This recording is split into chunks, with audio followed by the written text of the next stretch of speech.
Isang mayamang bilyonaryo ang namigay ng 4 na itim na credit card. Bawat isa ay walang limitasyon sa paggastos sa 4 na magkakaibang babae. Ang nangyari pagkatapos, lalo na sa kasambahay, ay lubos na hindi inaasahan. Pero bago tayo magsimula, mag-iwan muna ng komento sa ibaba kung saang lungsod ka nanonood. At huwag kalimutan, pagkatapos mapanood ang buong kwento, bigyan ito ng rating mula 0 hanggang 10. Tara na! Hindi ko na kaya, Carlos. Isang malaking kapalpakan nito. Galit na pumasok si Ricardo Fernandez sa kanyang marangyang penthouse at hinagis ang blazer sa sopa. Halata pa rin ang galit sa kanyang mukha. Nag-selfie siya kasama ang dessert, tapos tinawag niya akong paborito niyang ex at sinubukan pa akong itaas ng baso ng sparkling wine para sa reunion namin. Ano ba ako? Mukha ba akong tao?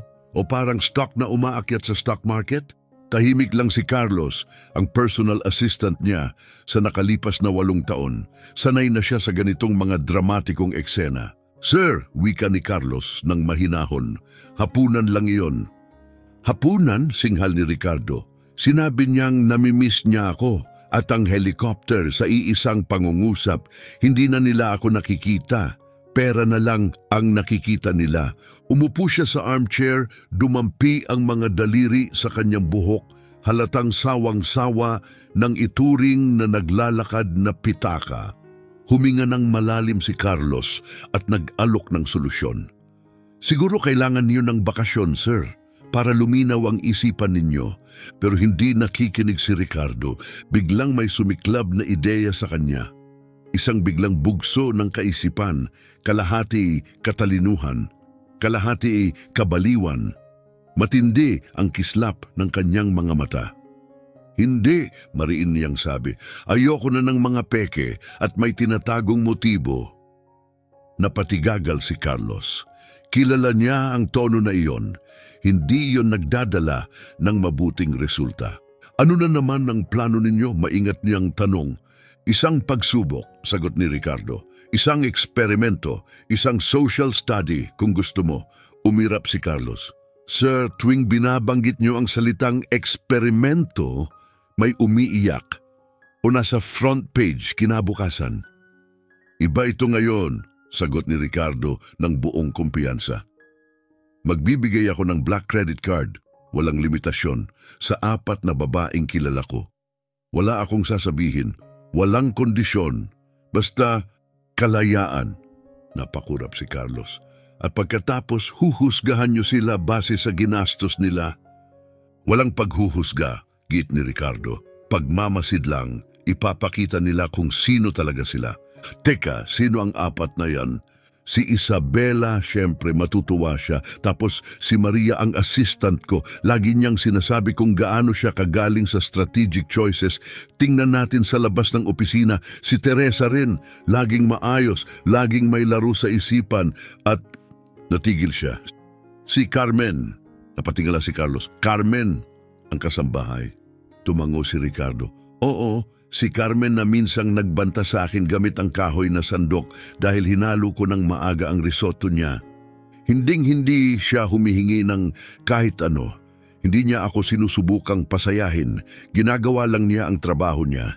Nagbubuhat ng vacuum habang humihimig at tinatawag pa rin akong Ginoong Fernandez na parang nagbabasa ng listahan ng grocery. Gusto kong makita kung ano ang gagawin niya kapag may tunay na kapangyarihan sa kanyang mga kamay.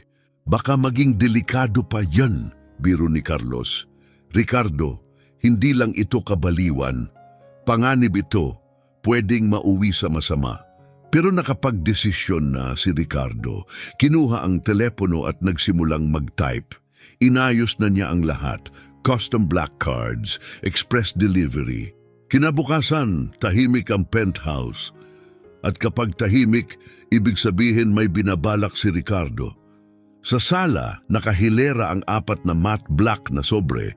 Bawat isa may pangalan sa pilak na tinta para itong chessboard bago magsimula ang laro. Unang dumating si Maria, tulad ng dati eksakto sa oras, naka-blazer at takong na parang kutsilyo. Magandang umaga, Ginoong Fernandez, bati niya. May regalo ako para sa'yo, sagot ni Ricardo. Iniabot ang sobre. Pasasalamat lang sa laging suporta mo. Napakunot siya, mamamatay na ba kayo? Hindi pa, biro ni Ricardo. 3 araw sa'yo ang card, walang limitasyon. Lumabas si Maria na may ngiti ng ambisyon. Sumunod si Teresa, parang modelong lumabas sa fashion ad kahit Martes pa lang. Kalokohan ba ito? Tanong niya, tinitingnan ang sobre na parang props. Walang daya, sagot ni Ricardo. 3 araw. Gamitin mo ayon sa gusto mo. Ngumiti si Teresa, halatang may plano na. Pangatlo si Isabela, dumating mula sa elevator na parang reality TV star. Regalo? Ay Ricardo, alam kong mahal mo pa rin ako. Ani Isabela na may makinang nangiti. Iniabot niya ang sobre, 3 araw, walang kondisyon. Ipinakita ni Isabela ang card na parang tropeyo. Sa huli, dumating si Carmen, pinakasimpleng pagpasok pero pinakatotoo. Galing siya sa kusina, may hawak na mangkok ng hilaw na masa at tuwalyang nakasampay sa balikat. Boss, inuubo na naman yung oven. Parang may sipon, sabi niya. Carmen, malumanay na wika ni Ricardo, meron din ako para sa'yo. Iniabot niya ang huling sobre. Tinitigan ito ni Carmen na parang alok ng trabaho mula sa NASA. Tinatanggal mo ba ako sa trabaho? Tanong ni Carmen, nakataas ang kilay. Hindi, syempre hindi. Regalo lang ito. Isang pasasalamat. Sagot ni Ricardo na may kalmadong ngiti. Dahan-dahang binuksan ni Carmen ang sobre, hindi sigurado kung ano ang makikita. Nang mapansin niya ang makintab na itim na credit card sa loob, nanlaki ang mga mata niya sa gulat. Pero binigyan lang kita ng sunog na banana bread kahapon. Biro niya, ayos ka lang ba? Kunin mo na lang, Carmen, sagot ni Ricardo ng banayad. Ano ba talaga ang gagawin ko dito? Tanong niya, hawak ang card na parang biro lang. Kahit ano, sa'yo ito 3 araw, tugon ni Ricardo. Seryoso ka? Talagang pwede kong gastusin kahit ano? Muli siyang nagtanong, halatang nagugulat pa rin. Kahit ano, walang limitasyon, kumpirma ni Ricardo sabay talikod na. Lumipas ang ilang oras, nakaupo si Ricardo sa opisina, hawak ang basong whiskey, nakatitig sa city skyline mula sa malalaking bintana. Hindi siya nagsisisi. Bagkus, sabik siya. Tahimik na pumasok si Carlos. Sir, nagsisimula na ang mga transaksyon, ulat niya. Tumaas ang kilay ni Ricardo. May nakakapagtaka na ba? Sandaling nag-atubili si Carlos bago sumagot. 3 helicopter rides, 1 gown na $15,000 at ilang luxury hotel bookings. Wala pang nakakagulat. Bahagyang tumango si Ricardo, inaasahan na niya yon. At si Carmen, tanong niya, puno ng kuryosidad. Sinilip ni Carlos ang tablet. Tingnan natin, palengke sa kapitbahay, bigas, poster paint, diapers, second-hand toys, at 200 hot dogs. Dahan-dahang lumingon si Ricardo. Hot dogs, 200? Umupo siya ng patalikod sa upuan, aliw na aliw. Nakakatuwa, ano kaya ang binabalak niya? Kinabukasan, nakaupo si Ricardo sa hapag, nilalaro ang kape. Sa tapat, nag-aayos ng papeles si Carlos. Biglang tumunog ang tablet. Sir, sabi ni Carlos, may bagong activity sa card. Napabangon si Ricardo. Sige, sabihin mo. Tiningnan ni Carlos ang datos. Si Isabela umupa ng helicopter para sa grand entrance sa Skyline Club. Puro pagpapakitang tao para sa influencers. Bahagyang natawa si Ricardo. Si Maria naman, nag-shopping spree. Buong wardrobe mula Bergdorf Goodman, $5,000 sa sapatos lang. At si Teresa, tanong ni Ricardo, nagpaplano ng gala. May theme na contemporary elegance. Inimbitahan na ang kalahati ng mayayamang tao sa Seattle. Tumawa si Ricardo. Parang pelikula, ang dali nilang hulaan. At si Carmen, dagdag niya, ngayon ay seryoso. Nagpakita ng interes si Carlos. Iba pa rin, bumili siya ng 200 lobo, 30 libra ng asukal, sangkatutak na gamit pang craft, pintura, brush at umupa ng van para ngayong hapon. Van, ulit ni Ricardo, para ihatid ang supplies sa isang charity event. Napatuwid si Ricardo. Charity event? Oo, at bumili rin siya ng clown costume, medium size. May pulang ilong pa, halos mabilaukan si Ricardo sa kape. Magbibihis siya bilang payaso? Ipinakita ni Carlos ang resibo. Oo nga. Tahimik si Ricardo ng ilang sandali, saka biglang natawa ng malakas. Sa lahat ng maiisip ko, si Carmen bilang payaso ang hindi ko inasahan. Baka magpalit siya ng karir, biro ni Carlos. Ngumiti si Ricardo, naging seryoso. O baka, mas kahanga-hanga siya kaysa iniisip ko. Kuryoso ka na ngayon, di ba? Sabi ni Carlos. Oo, aminado si Ricardo. At alam mo kung ano ang nangyayari kapag kuryoso ako. Gumagawa ka ng padalos-dalos na bagay, sagot ni Carlos. Tama, sagot ni Ricardo, tumayo na. Kailangan kong makita ang ginagawa niya. Hindi mapakali si Ricardo sa buong umaga. Bandang 2:00, sumuko siya. Kinuha ang susi ng isang hindi kapansin-pansing SUV at umalis. Sa address na nakuha mula sa van rental, nagtungo siya sa bahagi ng lungsod na bihira niyang puntahan. Payak pero magiliw ang lugar. Sa di kalayuan, may gusali, St. Francis Home, Shelter and Support. Nagpark siya sa tapat at natanaw ang van. Abala si Carmen sa pagbubuhat ng makukulay na kahon. Nakasuot lang siya ng lumang t-shirt at jeans, buhok na katali at masayang tumatawa. Pagkaraan ng ilang minuto, nagpasya si Ricardo. Lumapit siya sa isang mabait na matandang babae sa front desk. Ako si Ricardo Fernandez. Narinig ko ang magagandang bagay tungkol dito at gusto kong tumulong. Naglingning ang mukha ng babae. Ako si Jennifer, ang direktor. Espesyal ang araw na ito, may party para sa mga bata. Salamat sa isang kahangahangang babae. Ngumiti si Ricardo, napakasakto. Pwede ko bang silipin? Dinala siya ni Jennifer sa courtyard. At doon, napatigil siya. 20 bata ang naglalaro, nagtatawanan. May makukulay na lobo, mga mesa na puno ng papel at glitters. At sa gitna, si Carmen. Nakasuot ng buong clown costume, dilaw at asul na jumpsuit, sobrang laking sapatos at pulang ilong.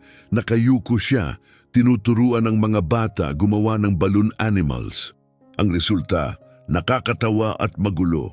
Nakatayo si Ricardo, hindi makapaniwala. Hindi niya ito inasahan. So everyone, anunsyo ni Carmen, ikot niyo lang ng ganito tapos POP. Pumutok ang lobo sa kamay niya, kumalat ang mga piraso ng goma na parang confetti.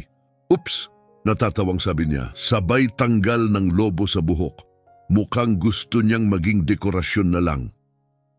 Humagalpak ng tawa ang mga bata sa paligid at tumawa rin si Carmen, totoo at maluwag bago kumuha ng isa pang lobo. Sige, round 2. Ngayon, mas maraming pag-asa, mas kaunting pressure. Mula sa malayo, nakasandal si Ricardo sa puno, tahimik na pinapanood ang lahat, para siyang nahipnotismo. Gumagalaw si Carmen sa gitna ng mga bata na may likas na kabaitan, parang nasa natural niyang mundo. Hindi siya nagpapakitang gilas, ito talaga siya. Kumakanta ng nursery rhymes sa maling tono, gumagawa ng nakakatawang mukha, at tumatawa sa sariling sablay na balloon animals. Isang batang babae ang nadapa at napaiyak. Agad na iniwan ni Carmen ang lahat at tumakbo. Uy, prinsesa! Malumanay niyang sabi, tinanggal ang ilong ng payaso para makita siya ng bata. Anong nangyari? Nadapa ako! Iyak ng bata sabay pakita ng tuhod na may gas-gas. Tingnan ko nga, sabi ni Carmen, lumuhod at maingat na sinuri ang sugat. Kumuha siya ng makulay na band-aid mula sa bag. Alam mo ba, sa tingin ko kailangan ng tuhod na ito ng magic bandage. Maingat niya itong idinikit at ngumiti. Ayan, may super fast healing powers ka na. Totoo, singot ng bata. Oo naman, pero gagana lang kung tatalon ka ng 3 beses. Agad tumalon ng bata at pumalakpak si Carmen na parang iyon ang pinakadakilang bagay. Mula sa puno, may kumurot sa dibdib ni Ricardo, isang kakaibang init na hindi niya maipaliwanag. Ang babaeng ito, nakabihis bilang payaso, ay may sinseridad na hindi kayang bilhin ng pera. "Siguro kayo si Mr. Fernandez?" sabi ng boses sa tabi niya. Napalingon si Ricardo at nakita ang isang babaeng nakangiti. "Ako si Lucy. Sinabi ni Jennifer na gusto ninyong tumulong. Nakakatuwa na nandito kayo." Bago siya makasagot, lumapit si Carmen. Naka-costume pa rin. Wala na lang ang pulang ilong. Halata ang pagkagulat sa muka. "Mr. Fernandez, anong ginagawa niyo dito?" Nag-alinlangan si Ricardo. "Narinig ko ang tungkol sa party at naisip kong dumaan para mag-ambag." Tumaas ang kilay ni Carmen. "Talaga? At paano mo nalaman ang tungkol sa party?" "May mga contact ako sa mga charitable circles," palusot niya. Hindi kumbinsido si Carmen, pero hindi na kumontra. "Kung nandito ka na rin," sabi niya nang nakangiti, "recruit ka na. Meron akong 200 hotdogs at 2 kamay lang." Dinala siya ni Carmen sa isang makeshift grill na papalibutan ng tinapay, ketchup at nakatambak na sausage.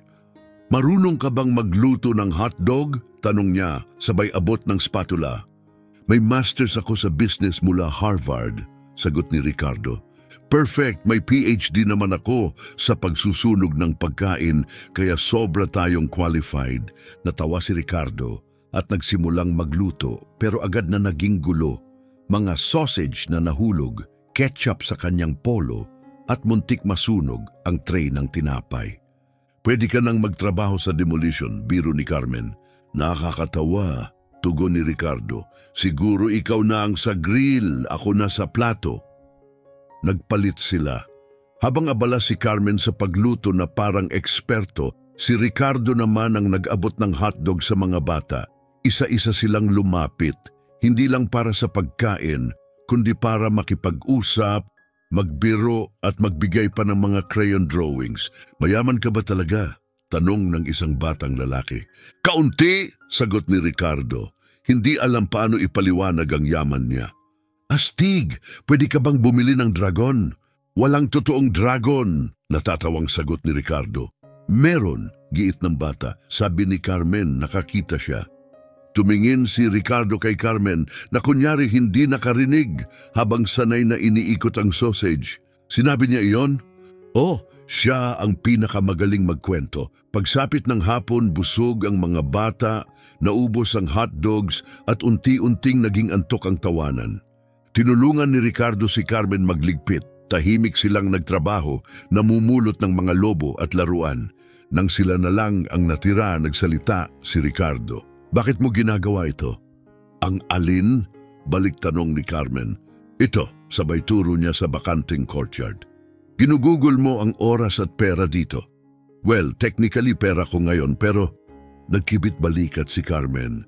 Kasi deserve ng mga batang ito ang kasiyahan kahit isang hapon lang. "Pero wala ka namang nakukuha kapalit." Ngumiti si Carmen. "Meron. Ito ang pinakamasayang parte ng araw ko." Muli naramdaman ni Ricardo ang init sa dibdib. May binabago si Carmen sa kanya at hindi niya alam kung gusto ba niyang pigilan. "Salamat sa pagpapatulong sa akin ngayon," mahina niyang sabi.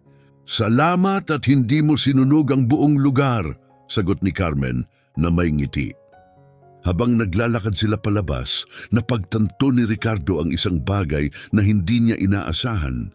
Nag-iba na ang tingin niya kay Carmen. Hindi na lang siya basta kasambahay na humuhuni habang nagva-vacuum o kumakanta ng sintonado habang nagluluto.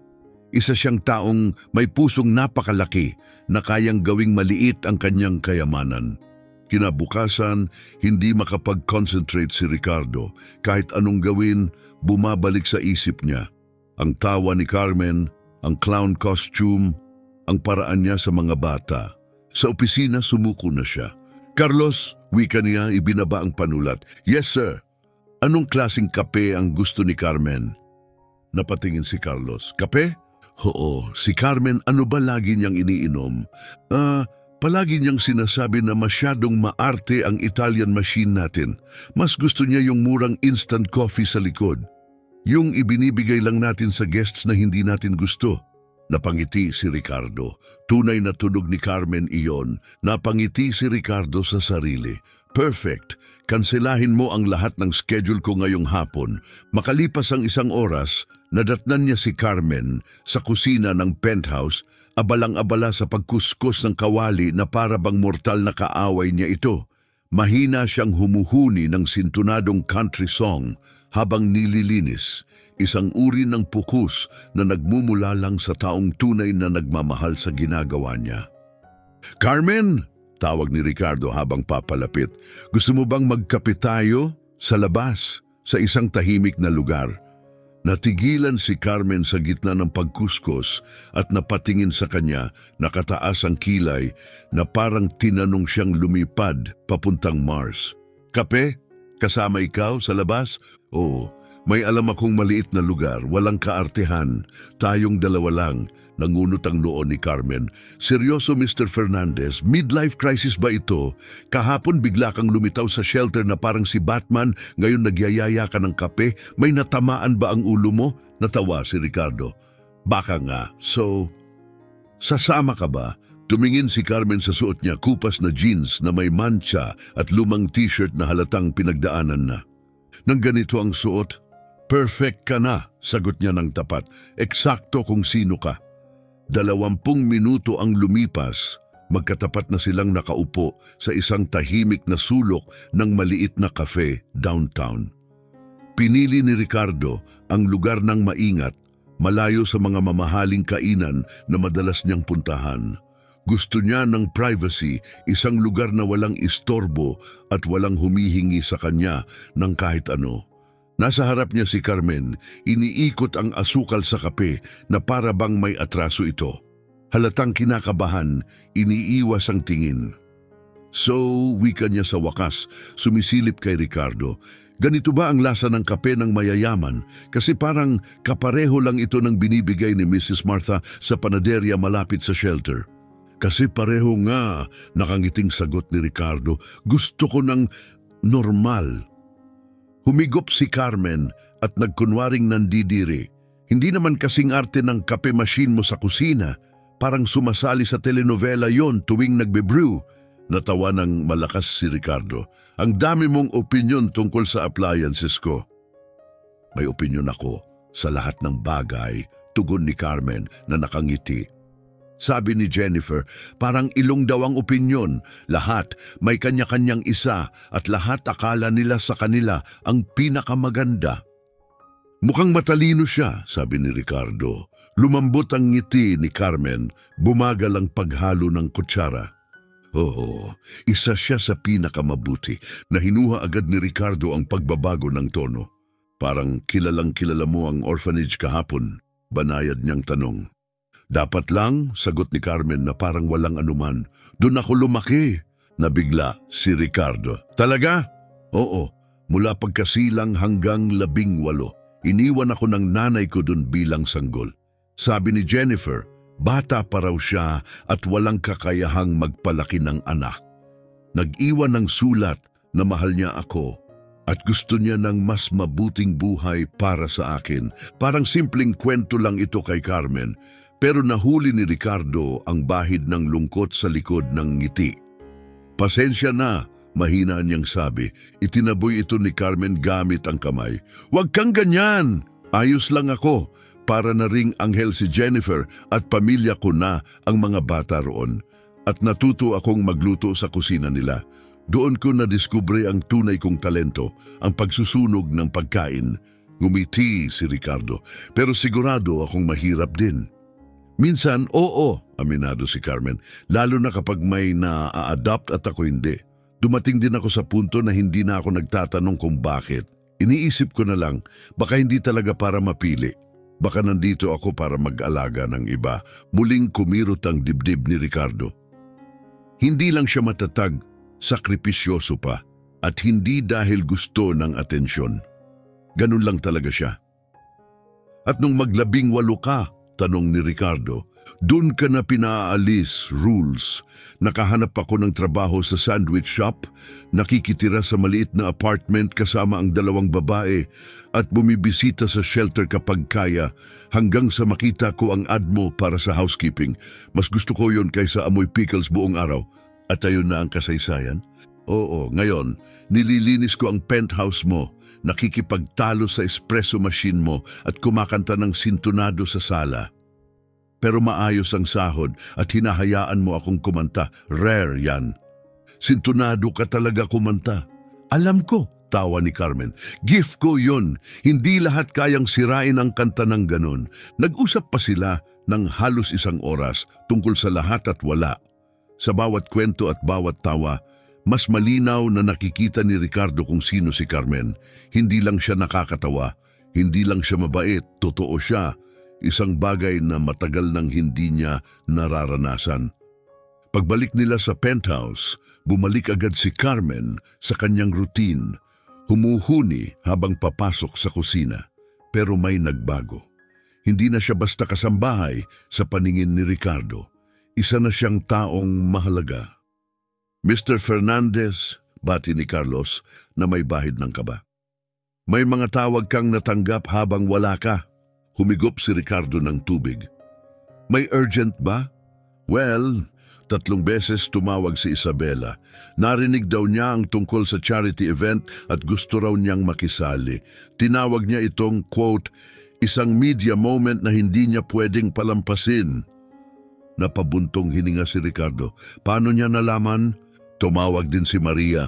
Magkasama daw silang nag-lunch ni Isabela at nagsimulang magplano, magplot, kung paano susuportahan ang bago mong philanthropic initiative. Napataas ang kilay ni Ricardo, ni hindi nila alam kung ano ang initiative. Tama, kumpirma ni Carlos, pero nag-post na si Isabela sa Instagram. Hawak niya ang kandila na may caption na, Getting ready for something truly special, a cause close to my heart. May 15,000 likes na. Napahawak si Ricardo sa sentido. At si Teresa, nag-alok na i-connect ka sa event planner niya. Sabi niya, ang proyekto mo raw ay deserve ng perfect presentation at red carpet. So, in other words, ani Ricardo nakasandal sa kanyang upuan, naamoy nila ang oportunidad at agad nilang sinunggaban. Tama sir, tugon ni Carlos. Mula sa kanyang kinalalagyan, naririnig ni Ricardo ang paghuni ni Carmen mula sa kusina, walang kamalay-malay sa unos na nagbubuo sa sala.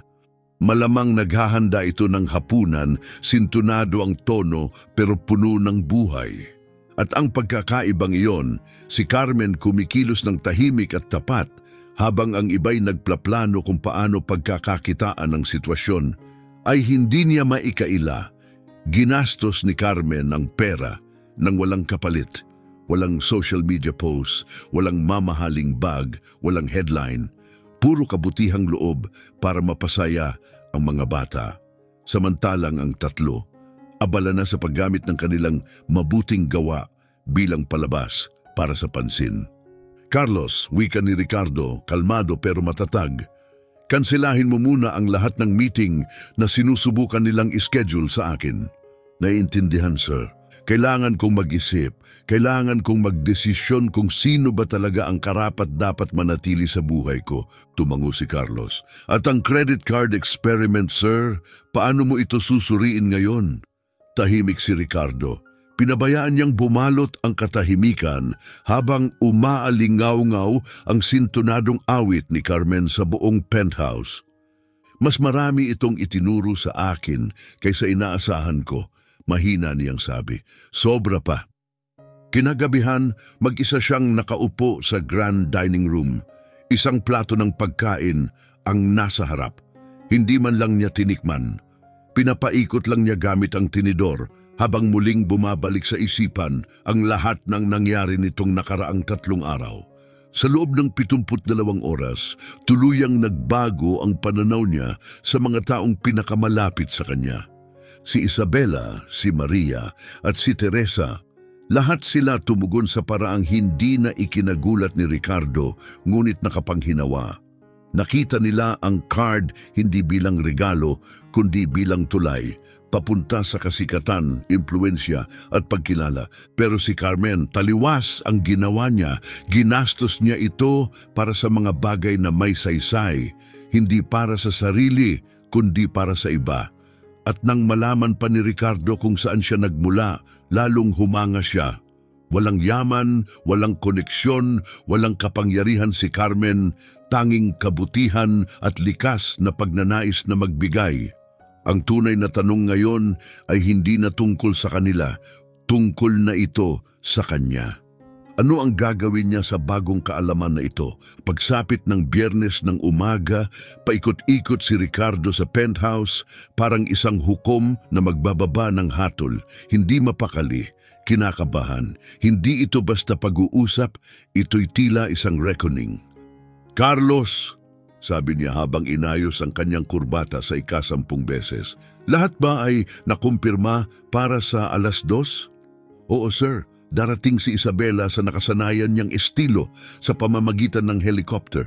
Siyempre, si Maria inayos ang schedule niya, nandito siya, at si Teresa, sabi niya, quote, fashionably late, kahit ano raw ang ibig sabihin noon. Napatawa si Ricardo. At si Carmen? Ngumiti si Carlos. Sinabi niya, at ito ay direct quote, kung tungkol sa pera, pwede ba akong gumawa ng sandwich para sa lahat? Kasi kapag pera ang usapan, nagugutom ako. Napahalakhak si Ricardo, ang una niyang tunay na tawa ngayong araw. Alam ba niyang ibabalik ang card? Sinubukan na niya, sir. Sabi niya 3 araw ng unlimited spending ay sobra na para sa buong buhay. Eksaktong 2:00, ang sala ng penthouse ay para bang finale ng isang reality TV show. Dumating si Isabela ng 15 minuto ang aga, suot ang gown na parang may sarili itong security. Umupo siya malapit sa malaking bintana. Pinapainit ng araw ang kanyang pinakamagandang anggulo. Si Maria, nakaupo ng tuwid at profesional, hawak ang tablet na para bang papasok sa corporate pitch meeting. Si Teresa, gaya ng pangako, dumating 10 minutong late, nakasuot ng oversized sunglasses na parang iniiwasan ng paparazzi, kahit nasa loob naman sila. Si Carmen, huling lumabas galing sa kusina, nabasa pa ang kamay at pinupunasan sa apron. Pasensya na, nahuli ako, kanya. Kailangan ng oven ng seryosong atensyon para siyang crime scene sa loob. Tumayo si Ricardo sa gitna, tinitingnan ang matinding kaibahan ng 4. 3 ay parang nasa photoshoot para sa high-end magazine. Isa ay mukhang bagong nakalaban ng casserole dish. Salamat sa pagdating ninyo, panimula niya. Huminga siya ng malalim. 3 araw ang nakalipas, binigyan ko kayo ng black credit card. Sinabi kong regalo ito, pero hindi iyon ang buong katotohanan. Isa itong eksperimento. Nagulat ang 3. Bumuka ang makintab na labi ni Isabela.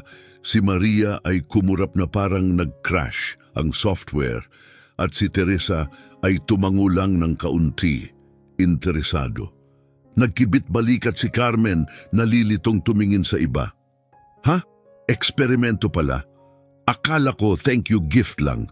Para, alam mo na, bumili ng gamit. Ngumiti si Ricardo. Carmen, bakit hindi ikaw ang mauna?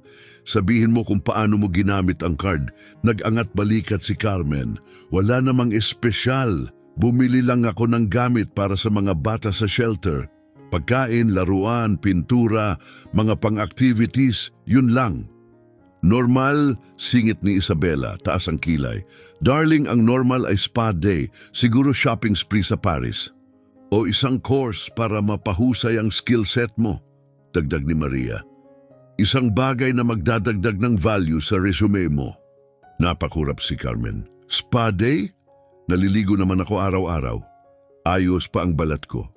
At wala namang course na nagtuturo kung paano patawanin ang isang kwarto ng mga bata. Kasi iyon ang binayaran ng pera. Mga ngiti, mahinang natawa si Teresa. Sweet naman yun, Carmen. Pero may mas polished na paraan para gumawa ng pagbabago. Tulad ng ano? Tanong ni Carmen, tapat na nagtataka. Halimbawa, gala. Sagot ni Teresa, taas ang baba. Magdala ng donors, media, buzz. Ganon ka bumubuo ng momentum para sa tunay na pagbabago. Tama, dagdag ni Isabela. Kailangan mong mag-isip pang matagalan. Ginamit ko ang card para mag-invest sa digital brand ko. Buong kumpiyansang anunsyo ni Maria. Idinokumento ko ang buong experience sa social media. Ang goal ay magbigay inspirasyon sa mga followers ko para hikayatin silang mag-isip tungkol sa philanthropy. Napakurap si Carmen. So, kinuhanan mo ng litrato ang pera? I-correct ko lang, kinapture ko ang journey, sagot ni Maria, taas ang baba. Ang transformation, ang discovery, ang potential para sa social impact. Napakamot ng ulo si Carmen, halatang litong-lito. Okay, pero may batang kumakalamang tiyan na gumaan ang pakiramdam matapos makita yung mga post? Tumahimik ang buong silid. Mabigat, nakakailang. Kinagat ni Ricardo ang loob ng pisngi para hindi matawa ng malakas. Nagubo si Maria, pilit binabawi ang tono. Carmen, hindi namin sinasabing mali ang ginawa mo. Iba lang, mas strategic ang approach namin. Strategic? Ulit ni Carmen. Halimbawa, patuloy ni Maria parang nagpe-present sa investors. Binili ko ng bagong wardrobe ang sarili ko. Nakakatulong yon para mag-iwan ng mas magandang impression sa mga client meetings na nagdadala ng mas maraming business. At yung revenue maaari kong gamitin sa charitable causes. Nakatitig lang si Carmen, iniisip ang lohika. So, bumili ka ng mamahaling damit para kumita ng mas maraming pera, para balang araw, baka sakali, magbigay ka rin ng konti? Exactly, sagot ni Maria. Pero habang naghihintay tayo sa balang araw na yon, dahan-dahang dagdag ni Carmen, gutom pa rin ang mga bata ngayon. Nagalinlangan si Maria. Long-term strategy ito. Gets ko, tumango si Carmen. Parang kapag iniwan ko ang maruruming pinggan para bukas kasi gusto kong manood ng TV ngayong gabi. Ang kaibahan lang, walang nagugutom habang hinihintay kong hugasan ng plato. Kailangan nang tumingin ni Ricardo sa bintana, pilit pinipigilang matawa. Si Isabela, nakikitang hindi pabor sa kanya ang takbo ng usapan, biglang sumingit. Carmen, sweetie, maganda naman ang ginawa mo. Talaga, pero maging honest tayo, ha? Dramatikong tumigil siya. Hindi ba may kaunting chance na tinulungan mo ang orphanage para lang mapabilib si Ricardo? Nabigla si Carmen. Mapabilib siya, paano? Sa generosity mo, sa laki ng puso mo, ani Isabela. Matamis ang boses pero matalim ang mata. Smart actually. Some might even say, strategic. Strategic? Muling inulit ni Carmen para bang banyag ang salita. Sumulong si Maria sabik na suportahan ang punto. Ang ibig niyang sabihin, natural lang yan, nagtatrabaho ka para sa kanya. Baka gusto mong mag-stand out, helping kids is a great look. Tumingin si Carmen sa tatlo isa-isa. Pagkatapos, tumingin kay Teresa na tahimik na nanonood na parang siyentista. Sa huli, lumipat ang tingin niya kay Ricardo. So let me get this straight, dahan-dahan niyang wika. Naniniwala talaga kayong tinulungan ko ang mga bata para lang magpa-impress sa boss ko? Hindi ka namin inaakusahan. Mabilis na sagot ni Isabela. Sinasabi lang namin kung yon ang intention mo, may intindihan namin. Tahimik si Carmen sandali. Pagkatapos, tumawa siya. Isang malakas totoo, galing sa tiyan na tawa. Seryoso? Akala niyo ba talaga gumugol ako ng 3 araw para magplano ng charity act para lang makuha ang atensyon niya? It's not impossible. Bulong ni Maria, nakahalukip-kip ang braso. Maria Sweetpea, biro ni Carmen, kunwaring seryoso. Kung gusto kong i-impress si Mr. Fernandez, matagal ko nang inaral kung paano mag-bake ng cake na hindi nasusunog o kaya tumigil na sa paggawa ng risotto na kumakapit sa kawali parang semento. Hindi na napigilan ni Ricardo. Natawa siya. Ang charity, hindi bahagi ng grand plan para magpa-impress. 2 taon ko nang tinutulungan ang mga batang iyon bago pa ako nakapasok sa penthouse na ito.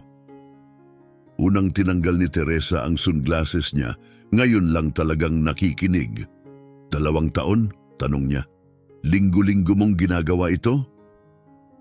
Every Friday, sagot ni Carmen. Minsan Sabado rin kapag kulang sila sa tao. Nagkibit-balikat siya. Kailangan lagi ni Jennifer ng tulong at gusto ko rin ang mga bata. Totoo sila. Hindi sila nagkukunwari. Mas nakakapreskong kasama kaysa karamihan sa matatanda na kilala ko. Ang huling pangungusap na iyon ay parang banayad na dagok. Natahimik ang lahat. Ramdam ni Ricardo ang pagbigat ng dibdib. 2 taon na palang nagvo-volunteer si Carmen sa orphanage nang hindi man lang nabanggit. Walang hiningi, walang credit, walang leverage. Carmen, sa wakas ay nagsalita si Ricardo. Bakit hindi mo man lang sinabi? Tiningnan siya nito, nagtataka. Bakit ko sasabihin? Isa lang naman yung bagay na ginagawa ko sa free time ko. Parang ikaw, nag-golf ka o pumupunta sa soul-crushing business dinners. Ngumisi siya. Ang kaibahan lang, mas maraming malagkit na daliri sa hobby ko. Ngayon, desperado nang bumawi si Isabela. Pero Carmen, hindi ba medyo inappropriate na gamitin mo ang pera niya para sa personal mong activities? Nagiba ang mukha ni Carmen, hindi galit kundi seryoso. Puno ng pagkadismaya. Isabela, mahinahon niyang wika, ginamit mo ang card para umupa ng helicopter para lang sa club entrance. Lumipat siya kay Maria. Ikaw bumili ng mga damit na mas mahal pa sa kalahating taon ng sahod ko. At kay Teresa, ikaw naman nag-hire ng event planner para sa gala na ni hindi pa nangyayari. Hinayaan niyang manahimik ang silid at ako raw ang lumampas sa linya dahil bumili ako ng pagkain at pintura para sa mga batang gutom. Tumahimik ang lahat. Isang katahimikan na dala ng katotohanang ayaw aminin ng sinuman. Alam niyo kung ano ang tingin ko? Sabi ni Carmen, tumayo mula sa sofa. Hindi kayo galit sa ginawa ko. Galit kayo kasi hindi nyo naisip gawin muna. Dahan-dahan siyang tumingin kay Ricardo, matatagang tinig. At sa kaibuturan nyo, alam nyo ring ginamit nyo ang pera para sa sarili nyo. Kaya ngayon, sinusubukan nyong baliktarin at palabasin na ako ang nagkamali. Pagkatapos, gaya ng dati, kalmado diretso, idinugtong niya, Mr. Fernandez, salamat sa card. Mabuti ang ginawa mo. Wika ni Carmen kalmado, ngunit matatag ang boses. Pero kung gusto mong subukan muli ang pagkatao ng isang tao, mas mabuting mag-ingat ka sa pagpili kung sino ang susubukan mo. Dahil malinaw na may ilan dito na mas mahusay umarte kaysa sa inaakala ko.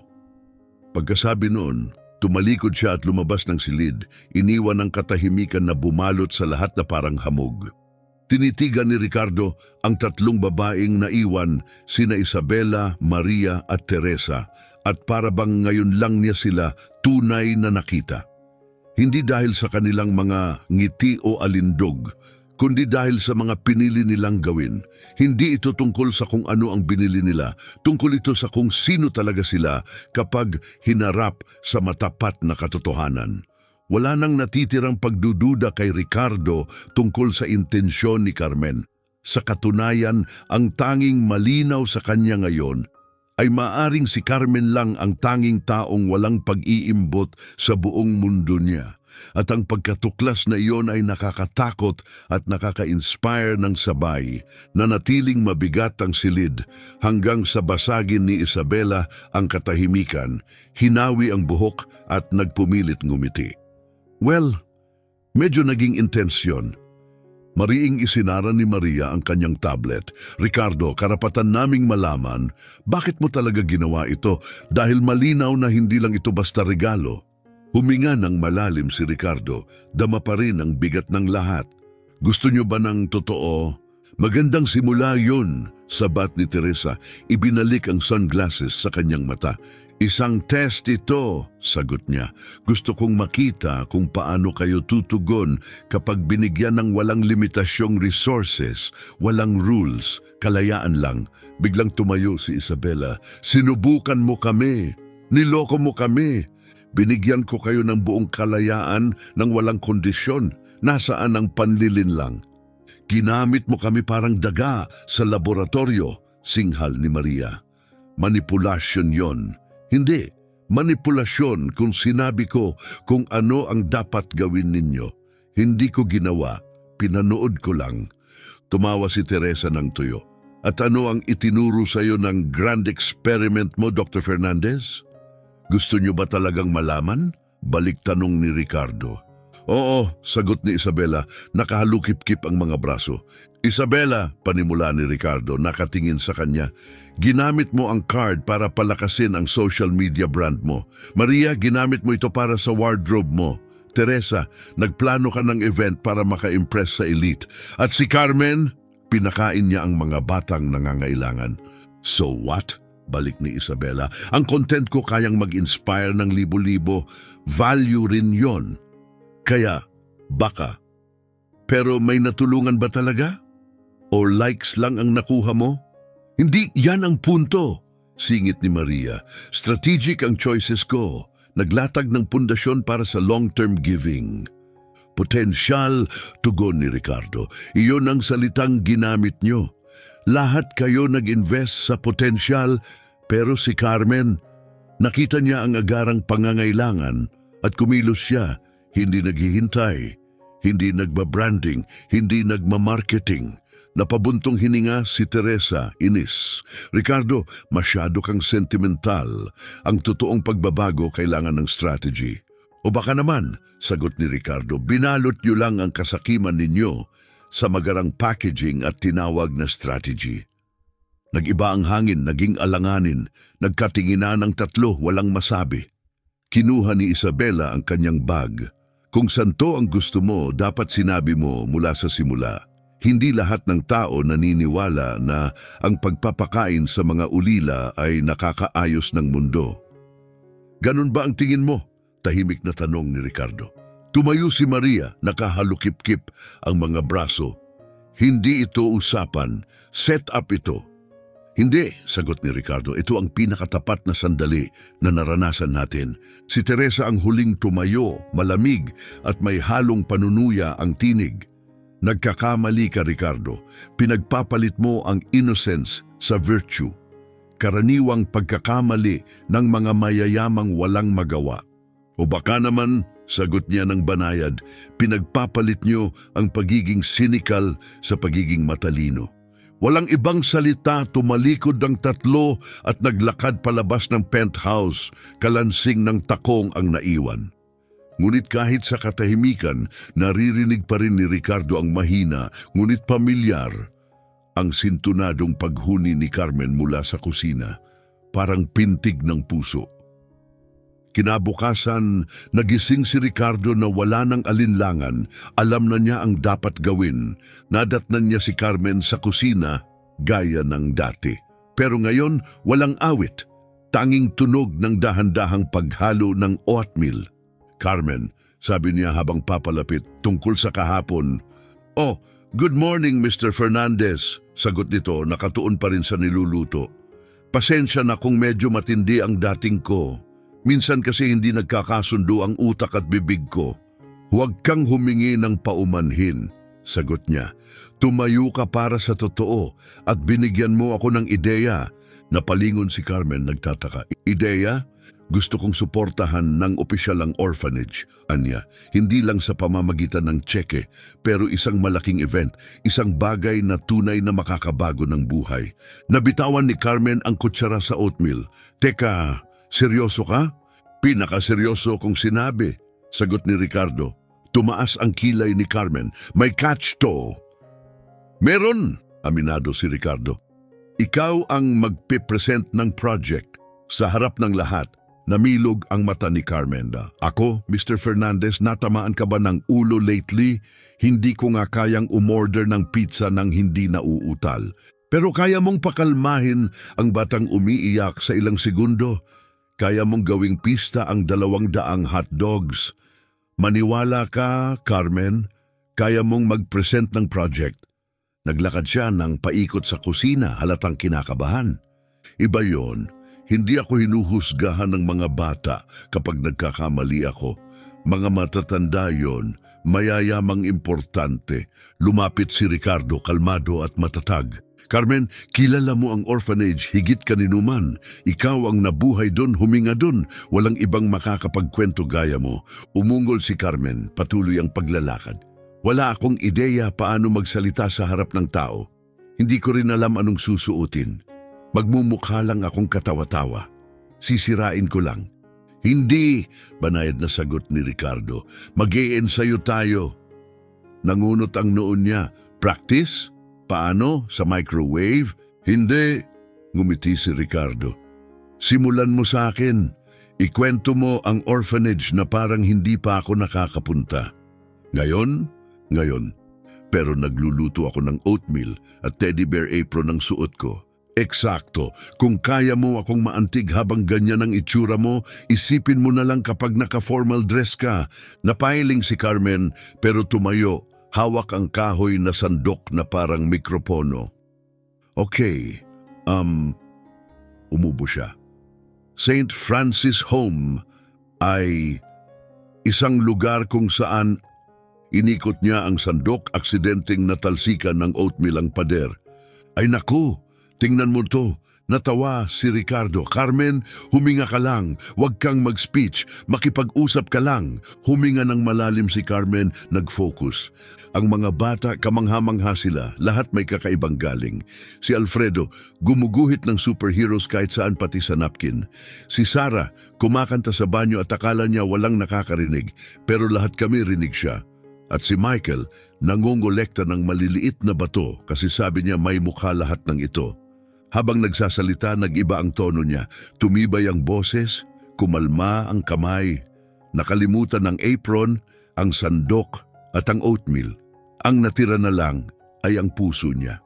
Hindi nila kailangan ng awa, kailangan nila ng pagkakataon, isang taong naniniwala sa kanila. Araw-araw, ginagawa yon ni Jennifer, pero iisa lang siya. Laging may dumarating na bagong bata. Mga panaginip na gutom. Pagkatapos, ngumiti si Ricardo. Perfect yon. Talaga, hindi ko nga nabanggit ang numbers o plans o philanthropy. Nabanggit mo ang pinakamahalaga, ang tao. Yon ang nagbubukas ng bulsa, yon ang nagbabago ng buhay. Sa loob ng 2 linggo, nagsanay si Carmen na parang buhay na niya ang nakataya. Madalas mahuli siya ni Ricardo na nagsasalita sa toaster, sa fridge o sa spice rack. Isang umaga, nahuli niya itong kausap ang blender ng buong emosyon. At kaya mahalaga ang suporta ninyo, aniya, bago mapansing, nakatingin si Ricardo. Gaano ka nakatagal nandyan? Sigaw niya, namumula ang pisngi. Simula pa nung tinawag mong distinguished audience ang blender. Biro ni Ricardo. Diyos ko, ungol niya, tinakpan ang muka. Ito na ang kinahinatnan ko. Nananaginip pa nga ako kagabi na nagsasalita ako sa kwarto puno ng tinidor. Natawa si Ricardo. At kumusta ang talk? Standing ovation ng tinidor.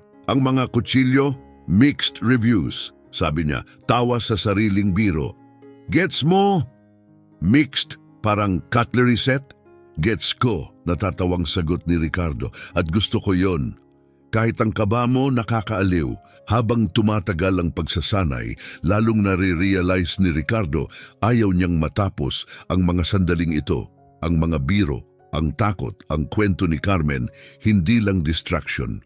Sila ang pinakatotoong bahagi ng araw niya. Isang hapon, habang nag-eensayo, nadapa siya sa isang salita. And with your help, we can grow our philanthropy. Philanthropy? Ulit ni Ricardo, taas ang kilay. Baka ito yung klase ng charity na may kasamang hunting. Biro niya, sabay bagsak sa upuan. Mr. Fernandez, siguradong mapapahiya mo lang ako. Umupo si Ricardo sa tabi niya, malambot ang tinig. Alam mo ba kung ano ang pinagkaiba mo sa lahat ng tao sa kwartong iyon? Marunong silang bigkasin ang philanthropy. Marunong silang magkunwaring may pakialam. Ikaw, totoong may pakialam. At yon ang dahilan kung bakit ka naiiba. At yon ang mahalaga. Nagtagpo ang kanilang mga mata at sa katahimikang iyon, nagbago ang hangin. May hindi nasasabi pero malinaw na koneksyon. At ipinaramdam ni Carmen kay Ricardo Ang isang bagay na matagal na niyang hindi naramdaman, isang tunay na koneksyon.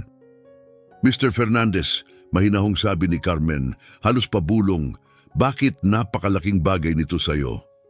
Nag-aatubili si Ricardo. Pagkaraan, buong tapat siyang nagsalita dahil pinaalala mo sa akin na may mga bagay sa mundong ito na mas mahalaga kaysa pera. At dahil gusto kong makita ng mundo ang nakikita ko kapag tinitingnan kita. Namula ang pisngi ni Carmen at umiwas ng tingin. At ano ang nakikita mo? Mahina niyang tanong. Muling kumabog ang puso ni Ricardo. Pakiramdam niya'y libo ang pwedeng sagot at bawat isa delikado. Pinili niya ang pinakamahalaga. Nakikita ko ang isang taong ginagawang mas mabuti ang mundo sa simpleng pagiging naroon. Hindi yung katahimikang nakakailang, may laman niyon. Puno ng pag-unawa, di nilalabas na damdamin at isang bagay na mas malalim kaysa inaasahan nilang dalawa. Sa loob ng 2 linggo, nagbahagi sila ng tawa, takot, pagkadapa at pangalawang pagkakataon. 2 magkaibang tao natutong magkita sa gitna sa isang kusinang amoy oatmeal, sunog na tinapay at mga di inaasahang pangarap. Dumating ang malaking araw. Kumikinang ang Grand Ballroom ng Seattle Convention Center. Gininto ang mga chandelier, dekorasyong parang huling eksena ng isang romantikong drama. Eleganteng ayos sa bawat mesa. Ang hangin ay amoy pera at impluensya. Matiyagang sinipat ni Ricardo ang silid, halatang pinaghalong kaba at pride ang nasa mukha. "Sir," sabi ni Carlos na sumulpot sa tabi niya na may hawak na tablet, 250 bisita ang nakumpirma. 15 CEO, 10 lokal na mamamahayag at 3 high-profile donors mula sa labas ng estado. At si Carmen? Tanong ni Ricardo. Inaayos na naman ang kurbata sa 2 beses sa loob ng 5 minuto. Nasa dressing room, nagsasalita sa refleksyon niya. Tinawag niya itong pinaka-brutally honest na audience na na-encounter niya. Ngumiti si Ricardo pero hindi nawala ang kaba. Sa nakalipas na 2 linggo, nakita niyang nag-evolve si Carmen mula sa nag-aalanganing kasambahay tungo sa taong kayang manguna ng isang kilusan. Pero itong event, itong silid, ibang mundo ito. Carlos, tama ba ang ginagawa natin? Kung magiging prangka ako, sir, tugon ni Carlos, mayroon si Miss Carmen na wala ang sino man dito, katapatan. At mas mahalaga iyon kaysa sa lahat ng training na kayang bilhin ng pera. Sa dressing room, may sariling laban si Carmen. Nakasimpleng itim na bestida siya, sleek at simple, na pinili ni Ricardo. Ang ganda niya pero hindi niya iyon ramdam. Nakatingin siya sa salamin, kinakagat ang ibabang labi. Okay, Carmen, kaya mo to. Tao lang sila, mga taong mayaman at nakakatakot na kayang wasakin ka sa iisang tweet. Huminga siya, sinubukan muli. Magandang gabi po, ako si Carmen at... Kumunot ang noo. At nagtatrabaho ako kay Mr. Fernandez? Hindi. Parang nag-a-announce lang ako ng cleaning schedule. Iwinasiwas niya ang kamay at natumba ang baso ng tubig. Fantastic. Sinisira ko na agad ang lugar. Mahinang katok. Carmen, ako to, boses ni Ricardo. Pasok, pero maghanda ka sa kaguluhan. Pumasok siya at nadatnan si Carmen na tarantang pinupunasan ng basa sa carpet. Kumusta ka? Tanong niya. Parang lumunok ako ng pugad ng galit na bubuyog. Normal yan, ngiti ni Ricardo. Hindi, ang nervous yung nakakalimutan mo ang wallet mo. Ito, panic sa buong katawan. Lalabas ako roon, babati at gansa ang tunog na lalabas imbes na salita. Lumapit si Ricardo. Tingnan mo ako. Tumingin siya, kita niya ang takot pero sa ilalim nito may apoy. Hindi mo ito ginagawa para sa kanila, sabi ni Ricardo. Para ito sa mga bata. Isipin mo si Alfredo at ang mga drawing niyang superhero, si Sarah na kumakanta sa banyo, si Michael at ang koleksyon niyang maliliit na bato. Huminga ng malalim si Carmen. Tama ka, karapat-dapat sila sa best ko. Kahit matisod pa ako sa mga salita ko. At kung matumba ka, banayad na tugon ni Ricardo, nandyan ako para alalayan ka. Makaraan ng 20 minuto, umaandar na ang event. Kumikislap ang ballroom sa yaman, mga kwintas na diamante, kuminis na cufflinks at champagne flutes na parang accessories lang, pawang pabulong at pulidong networking. Gumalaw si Ricardo sa gitna ng tao pero hindi mapigilang sulyapan ang gilid ng entablado kung saan nakatayo si Carmen. Kalma siya mula sa malayo pero kilala na siya ni Ricardo. Pinipilipit ng mga daliri ang laylayan ng bestida, mababaw ang hinga. Ricardo! Pamilyar na boses. Parating si Isabela, kumikislap sa pulang gown, nakangiti ngunit iba ang mga mata. Akala mo ba palalampasin ko ang ganitong event? Sabayakbay sa kanya. Lalo na nang marinig kong ang housekeeper mo ang maghe-headline ngayong gabi. Hindi lang kasambahay si Carmen, mas madiin kaysa sa inaasahan niyang sagot. Siyempre naman, matamis na tugon ni Isabela. Balita ko, madalas kayong magkasama nitong huli. How? Inspiring. Bago siya makasagot, dumating si Maria, eksaktong timing. Ricardo, ngiting rehersado. Ang ganda ng lahat. Siguradong gumastos ka ng malaki. Sana sulit sa media coverage. Hindi ito tungkol sa publicity, Maria. Tungkol ito sa pagtulong. Siyempre, tango niya. At napaka-coincidental na napakalaki ng impluensya ni Carmen sa charitable direction mo nitong mga araw. Nanigas ang panga ni Ricardo. Bago pa siya muling magsalita, nagdilim ang mga ilaw at may tinig sa speakers. Ladies and gentlemen, may I have your attention? Lumipat ang spotlight sa entablado.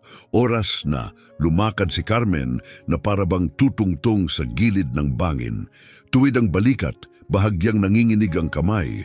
Sinuyod ng tingin ang dagat ng mga eleganteng estranghero at huminga ng malalim, hiningang tila umalog sa kanyang kaluluwa. Huminto ang hininga ni Ricardo. Ito na ang sandali niya. At kahit ano pa ang mangyari, malinaw na ang isang bagay. Hindi lang siya magsasalita, pakikinggan siya. Lumapit si Carmen sa mikropono, kumukurap sa ilalim ng mga ilaw ng entablado. Sa isang iglap, parang tatakbo siya palayo.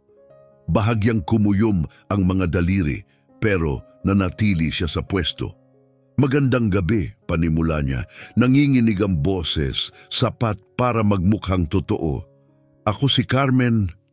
Tumigil siya.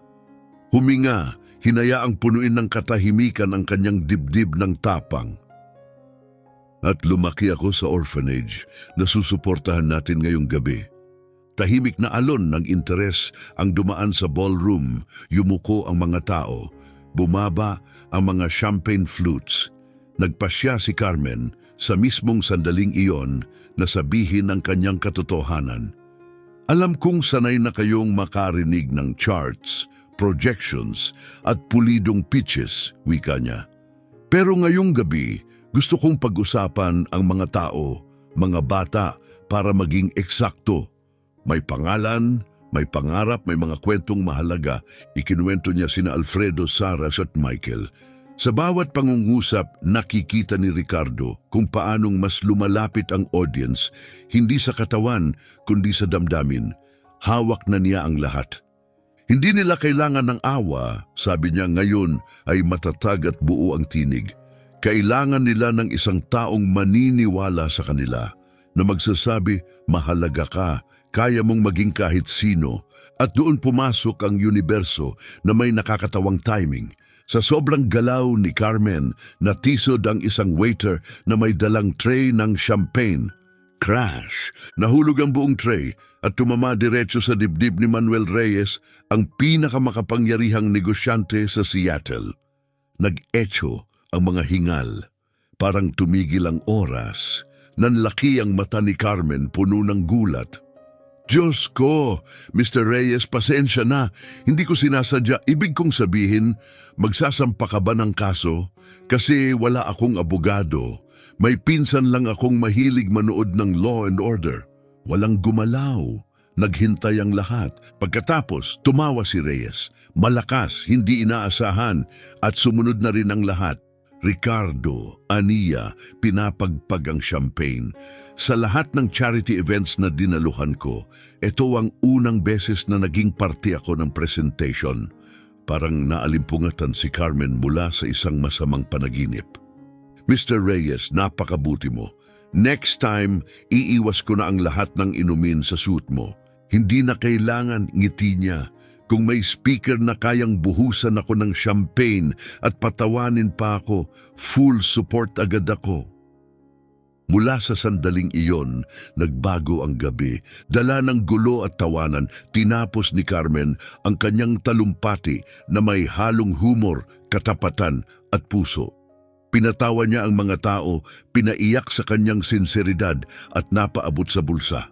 Dahil naniwala sila sa kanya, pagbaba niya ng entablado, umalingaw-ngaw ang malakas na palakpakan. At ang donasyon, lumampas sa lahat ng inaasahan. Kinagabihan matapos ang huling tseke at nakapak na ang mga kamera, nakita ni Ricardo si Carmen sa terasa, nakatingin sa kumikislap na skyline. So, sabi niya habang lumapit, kumusta ang makaligtas sa iyong unang gala? Parang nasagasaan ng limo puno ng milyonaryo, tugon niya, pagod, ngunit nakangiti. Pero alam mo yon, yung tipong limo na marunong mag-sorry pagkatapos. Napakahusay mo. Binuhusan ko ng champagne ang pinakamayamang tao sa Seattle. At sa kung anong paraan, mas lalo ka pa niyang nagustuhan. Tumingin si Carmen sa kanya, medyo namumungay ang mata. Binigyan mo ako ng pagkakataon, naniwala ka sa akin kahit hindi ako naniniwala sa sarili ko. Hindi, sagot niya, lumapit pa. Ipinakita mo sa akin kung ano ang tunay na mahalaga. Tahimik silang tumayo, ang lungsod nag-iingay sa ibaba, malamig ang simoy ng gabi. Tinitigan ni Ricardo ang babae sa harap niya, bahagyang magulo ang buhok, ang bestida'y may kunting gusot mula sa yakapan at camera flashes, ngunit ang ngiti, mas maliwanag pa sa ilaw ng lungsod. Carmen, mahina niyang sabi. Yes, wala nang lumabas na salita. Sa halip, marahang yumuko si Ricardo, dahan-dahan, banayad, at hinalikan siya. Sa una maingat, nag-aalangan, ngunit agad na lumalim, puno ng lahat ng hindi nila masabi. Nang maghiwalay sila, parehong humihingal. Bumulong si Carmen, well, hindi ko yon inasahan. Oo, sagot ni Ricardo, hindi inaasahan. Pero hindi rin masama, dagdag niya, namumula ang pisngi. Tahimik silang tumawa, para bang simple ang mundo. Pero ang kasimplehan hindi tumatagal. Sa ibaba, sa likod ng mga bintana ng ballroom, dalawang anino ang nagmamasid, sina Isabela at Maria. Nakita nila ang halik. Nagbabago ang lahat, mahinang wika ni Isabela. Oo, sagot ni Maria, naniningkit ang mata. Bagamat baka hindi sa paraang iniisip nila, ngumiti silang pareho, masikip, may alam at malayo sa pagiging palakaibigan. Pagsapit ng Lunes, ibang enerhiya ang bumalot sa penthouse. Mas maliwanag, mas magaan, para bang nalinis ang hangin mula sa lahat ng peke. Mas malakas kaysa dati ang paghuni ni Carmen, sintunado pa rin pero napakaganda, habang nagluluto ng scrambled eggs sa kusina. Samantala, nakadaan si Ricardo ng 4 na beses sa kusina sa loob lang ng 1 oras. Sa ika-5 beses, hindi na siya tiningnan ni Carmen. Mr. Fernandez, sabi niya, iniikot ang itlog sa kawali. Ika-5 mo na itong pasok dito mula sumikat ang araw. Tinitingnan mo ba kung nananakaw ko ang paminta o may gusto ka bang sabihin? Napatigil si Ricardo sa pintuan, huli siya. Tinitingnan ko lang kung may kailangan ka, sabi ni Ricardo, nakatayo ng alanganin sa pintuan. Lumingon si Carmen, hawak ang kahoy na sandok, may nakakalokong ngiti. Aha. At wala itong kinalaman sa halik noong Sabado ng gabi, namula ang mukha ni Ricardo. Carmen, tungkol doon, pinutol siya ni Carmen na tumatawa. Relax, Mr. Fernandez. Hindi naman ako magsasampa ng kaso para sa workplace romance. Ipinagpatuloy niya ang pagluto, walang pakialam. Pero medyo nalilito lang ako. Normal ba na halikan ang boss mo? Baka na-miss ko ang chapter na yun sa housekeeping handbook. Bago pa makasagot si Ricardo, tumunog ang intercom. Sumingit ang boses ni Carlos. Sir, may bisita kayo. Ernesto Morales mula sa foundation. Humihingi ng ilang minuto. Paakyatin mo, mabilis na sagot ni Ricardo biglang alerto. Tinaasan siya ng kilay ni Carmen. Makalipas ang 15 minuto, dumating si Ernesto. Impeccable ang bihis, kumpiyansa at halatang interesado kay Carmen mula nang pumasok siya dala ang tray ng kape. Ricardo, my friend, bati ni Ernesto nakikipagkamay. Kailangan kong magpasalamat ng personal para sa Sabado. Hindi ko malilimutan ang gala na iyon. Lahat ng credit kay Carmen, tugon ni Ricardo. Pinapanood kung gaano kadalas dumidiretso ang tingin ni Ernesto sa kanya. Tumayo si Ernesto nang lumapit si Carmen. Miss Carmen, ang presentation mo ang pinakatapat at nakakaantig na speech na napanood ko sa lahat ng taon ng pag-attend ko ng events. Namula si Carmen, salamat Mr. Morales. Kahit na sigurado akong hindi kasama sa script ang lumilipad na champagne, tumawa si Ernesto. Eksakto, yun ang nagpaka-espesyal dito. Bahagyang yumuko siya. Actually, iniisip ko kung gusto mong mag-lunch sometime this week. May ilang ideya ako para palawakin pa ang orphanage project. May kumurot sa sikmura ni Ricardo, isang bagay na parang selos na nakatuksedo. Nagalinlangan si Carmen. Napakabait mo. Hindi ko lang alam kung puro professional, syempre, dagdag ni Ernesto na may nakakakumbinsing ngiti. Pwede tayong mag-brainstorm ng mentorship program para sa mas matatandang bata. Tumango si Carmen pero tumingin muna kay Ricardo parang humihingi ng permiso. Malaya siyang gawin ang gusto niya, sagot ni Ricardo. Pinilit gawing kaswal ang tono. Iniabot ni Ernesto ang business card. Great! Kamusta ang Huwebes? May alam akong tahimik na lugar downtown na siguradong magugustuhan mo. Pagkaalis ni Ernesto, naging kakaiba ang atmosphere sa penthouse. Tahimik, mabigat. Naupo si Ricardo sa desk, pinipirmahan ang mga dokumento na para bang humihingi ng tawad ang mga ito. Samantala, abala si Carmen sa paglilinis ng sala, sobra ang focus. Sa huli, siya ang unang nagsalita. Mr. Fernandez, ayos ka lang ba? Para kang pumapatay ng papel gamit ang ballpen. Okay lang ako. Sigurado ka kasi 2 segundo na lang gagawin mong sheave ang ballpen na yan. Napatingin si Ricardo sa hawak, hindi siya nagkamali. Napabuntong hininga siya. Carmen, sasama ka ba sa lunch niya? Hindi ko alam, dapat ba? Sabi ko na pwede mong gawin ang gusto mo. Lumapit si Carmen sa desk. Pwede ba akong magtanong? Siyempre, selos ka ba? Selos? Nagtangkang tumawa si Ricardo pero lumabas itong parang maliliit na hikbi. Bakit naman ako magseselos? Hindi ko alam bakit nga ba. Nagkatitigan sila at parang sumabog ang tensyon sa pagitan nila. Ang klasing enerhiya na lumalabas lang kapag inamin na ng 2 tao ang matagal ng sumisibol. Siguro, mahinang sabi ni Ricardo, kasi ayokong isipin na may ibang taong magdadala sa'yo sa lunch. Kasi ang nangyari nung Sabado, may ibig sabihin sa akin. At umaasa akong may ibig sabihin din ito sa'yo. Umupo si Carmen sa silyang katapat niya, malambot ang tinig. Meron, higit pa sa dapat siguro. Bakit higit sa dapat? Tanong niya. Kasi ikaw ay ikaw at ako ay ako. Pakilinaw. Napabuntong hininga si Carmen. Nakatira ka sa penthouse na mas mahal pa kaysa GDP ng maliit na bansa. Ako nakatira sa 2 kwartong apartment kasama ang roommate na nangongolekta ng haunted dolls. At ano ngayon? So ang mundo mo ay champagne, tailored suits at mga taong marunong mag-pronounce ng charcuterie ng walang pos. Ang mundo ko ay bus, thrift stores at pag-iisip na ang caviar ay overpriced na itlog ng isda. Natawa si Ricardo. Carmen, sa tingin mo ba talaga may pakialam ako sa lahat ng yon? Dapat lang, naglaro ang kamay niya. Hindi ko alam paano maging girlfriend ng isang milyonaryo. Hindi ko alam anong fork ang gagamitin o paano sabihing mercy nang hindi parang bumahing. Magkakamali ako, mapapahiya ka. Ngumiti si Ricardo at tumayo. Ikaw ang babaeng napatawa si Manuel Reyes kahit basang-basa sa champagne. Ikaw ang nagpa-party gamit ang 200 hotdogs. At ikaw ang nakakausap ng mga bata na parang future presidents sila. Hindi sapat yun sa mundo mo. Lumuhod si Ricardo sa tabi niya, nakatitig sa mata.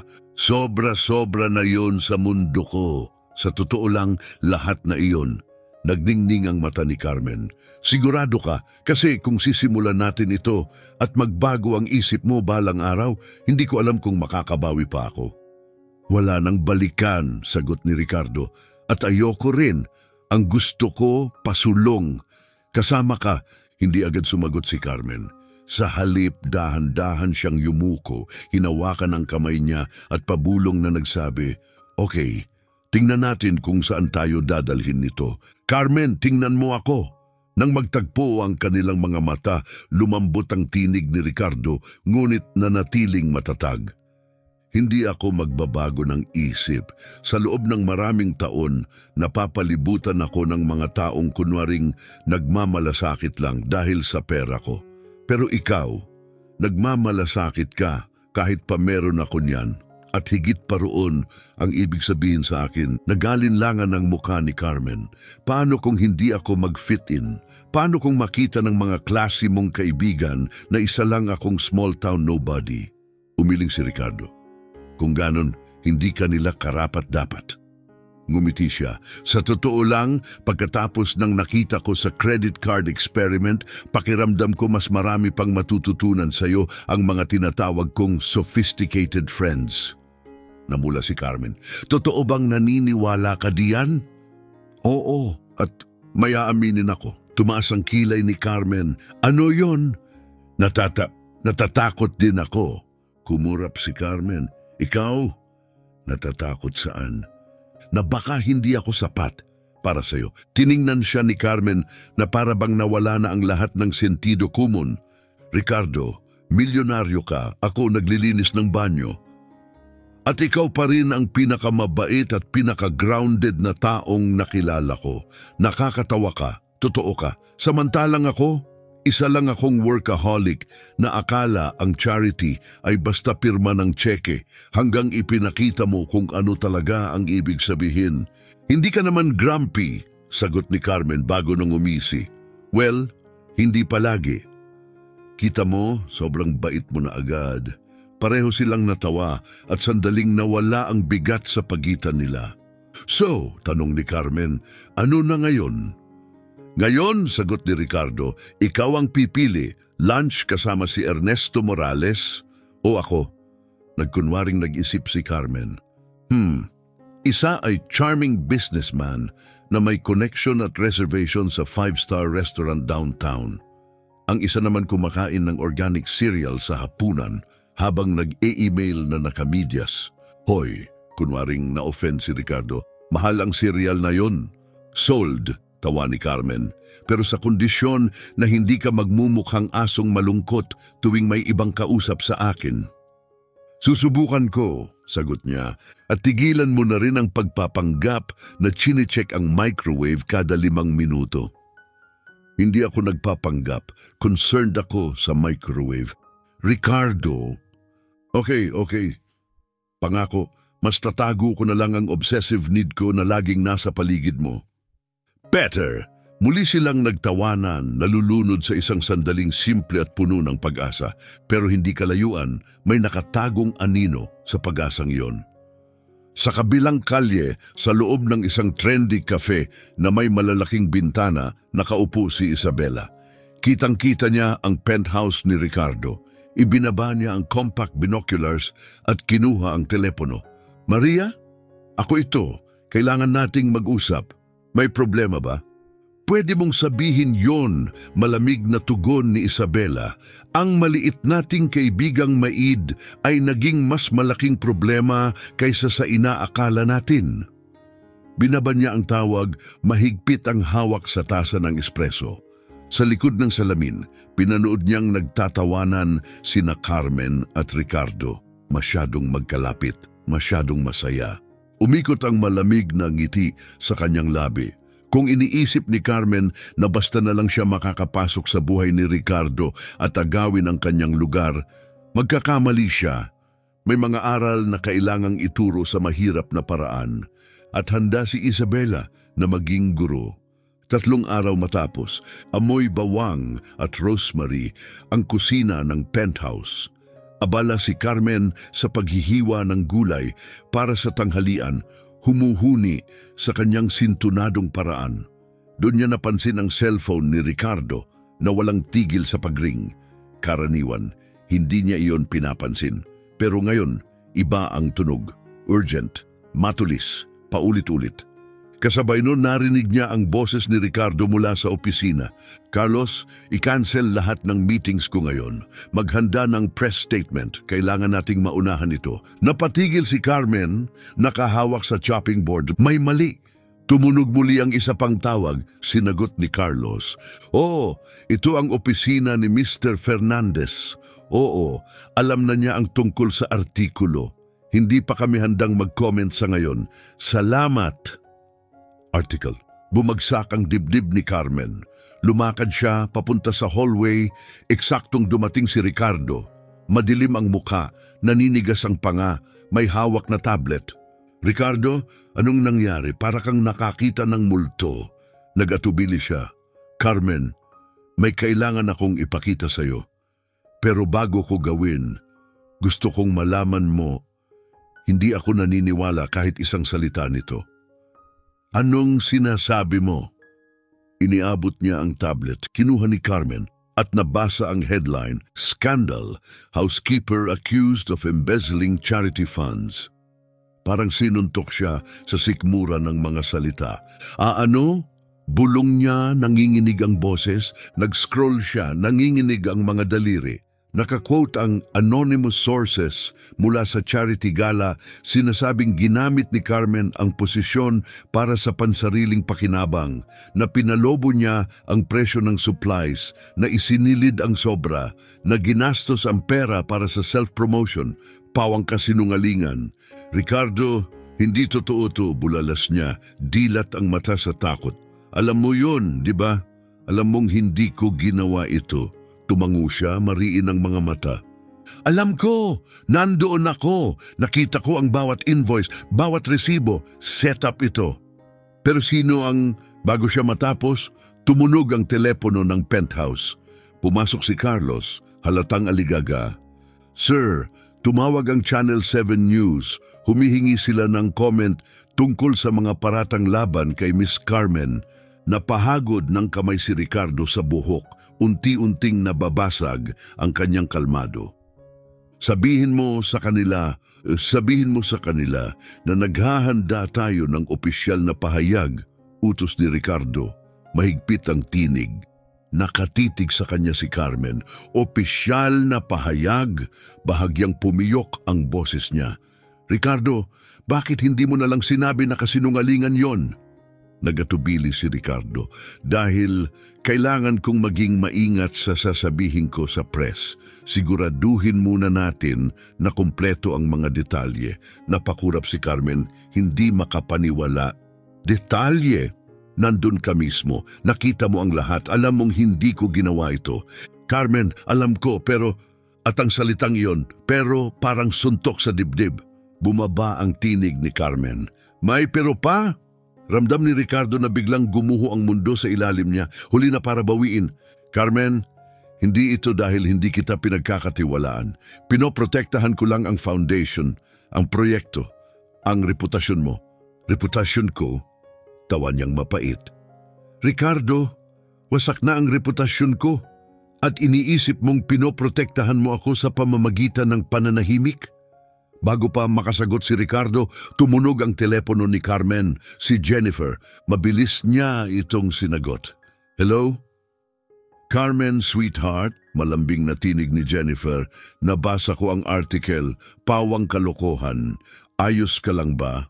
Naguguluhan pa ako kung anong nangyayari. Gusto ko lang malaman mo, walang naniwala rito.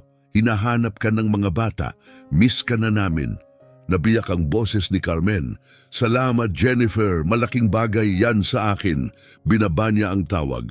Nakatayo pa rin si Ricardo, nakaukit sa mukha ang pagkakasala. Carmen, alam mo ba ang nakakatawa? Putol niya, mahina, ngunit matalim. Si Jennifer, kilala ako ng ilang taon. Binasa ang article at agad alam na kasinungalingan. Ikaw, hinalikan mo ako 3 araw lang ang nakalipas at ngayon kailangan mo pang mag-isip-isip. Carmen, hindi ganon. Ano kung ganon? Sagot niya, lumapit sa bintana at tumalikod. Buong buhay ko, iniiwan ako ng mga tao. Ang nanay ko, mga foster families. Lagi kong iniisip malas lang, pero akala ko, ikaw, nakita mo ako, ang totoong ako. Nakikita kita, malambot na sabi ni Ricardo. Kung ganon, bakit ka nagdalawang isip? Wala siyang sagot dahil sa kaibuturan, alam niyang tama si Carmen. Nang una niyang makita ang headline, may munting boses na bumulong. Paano kung hindi tungkol sa pera, kundi sa motibo, sa tiwala, at sapat na iyon para sirain ang lahat. Lumingon si Carmen, tumutulo ang luha. Hindi mo na kailangang magpaliwanag, wika niya. Naiintindihan ko, Carmen, isa lang akong maid na lumampas sa lugar. At kapag naging komplikado, mas madali akong bitawan kaysa ipaglaban. Hindi totoo yan. Hindi ba? Matalim ang tingin niya. Kung ganon, bakit hindi mo agad dinipensahan ako? Sabi mo mahal mo ako, pero noong mahalaga, noong kailangan kita, nagpapos ka. Mas malakas pa sa salita ang katahimikan ni Ricardo. Dapat nagsalita ako. Amin niya, pausang boses. Dapat sinabi ko agad ang totoo. Dapat nga, bulong ni Carmen, pero hindi mo ginawa. Pinunasan niya ang luha, lumabas ng hallway at bumalik na may backpack. Anong ginagawa mo? Tanong ni Ricardo. Alis na ako. Saan? Sa lahat, sa trabaho, sa lugar na to, sa'yo. Hindi mo kailangang, Carmen, kaya nating labanan to. Malalaman natin kung sino ang nasa likod. Mababalik natin ang pangalan mo. Huminto siya sa may pinto. Ricardo, ang pagkakaiba natin, iniisip mong kailangang linisin ang pangalan ko. Ako, alam kong hindi ito nadumihan. At kung hindi mo rin kayang makita yon, baka nagkamali ako sa'yo. Carmen, please, huwag kang umalis ng ganito. Nasaktan, nadismaya, eksakto kasi ang nararamdaman ko. Manatili ka na lang, pakiusap hanggang maayos natin. Umiling si Carmen. Lumaki ako sa orphanage, Ricardo. Nakita kong araw-araw may batang nakatanaw sa bintana, hinihintay ang mga magulang na hindi bumabalik. Hindi sila bumalik kailanman. Tinitigan niya ito ng diretsyo. Kapag nagdalawang isip ang isang tao na ipagtanggol ka, kahit isang segundo, ibig sabihin desidido na silang hindi ka ipaglaban. Hindi yon ang desisyon ko, pero yon ang ipinakita mo at ang pinakamasakit, tama siya, ang munting pagdududa na pinapasok ni Ricardo ang sumira ng lahat. Carmen, basag ang boses niya. Hinawakan niya ang pinto. Mag-ingat ka, Ricardo, huling wika ni Carmen. At sa susunod na may totoong nagmamalasakit sa'yo, pagkatiwalaan mo siya agad. Dahil minsan, yun lang ang tanging pagkakataon na meron ka. Lumabas siya at naiwan si Ricardo mag-isa sa kusina. Walang musika, walang tawa, walang kalansing ng plato. Tanging tunog ng pagsisisi na umuugong sa marmol at katahimikan. Makalipas ang ilang minuto, sumilip si Carlos sa pintuan. Sir, tumawag ulit ang Channel 7. Gusto nilang malaman kung maglalabas ka ba ng anumang pahayag. Sabi ni Carlos mula sa may pintuan. Hindi agad sumagot si Ricardo. Nakatayo siya sa bintana, nakatingin kay Carmen na naglalakad sa sidewalk sa ibaba. Maliit ang backpack pero para bang buhat ang buong buhay niya. Carlos, sa wakas ay sabi niya, mababa ngunit tiyak ang tinig. Maghanda ka ng full statement. Pampubliko.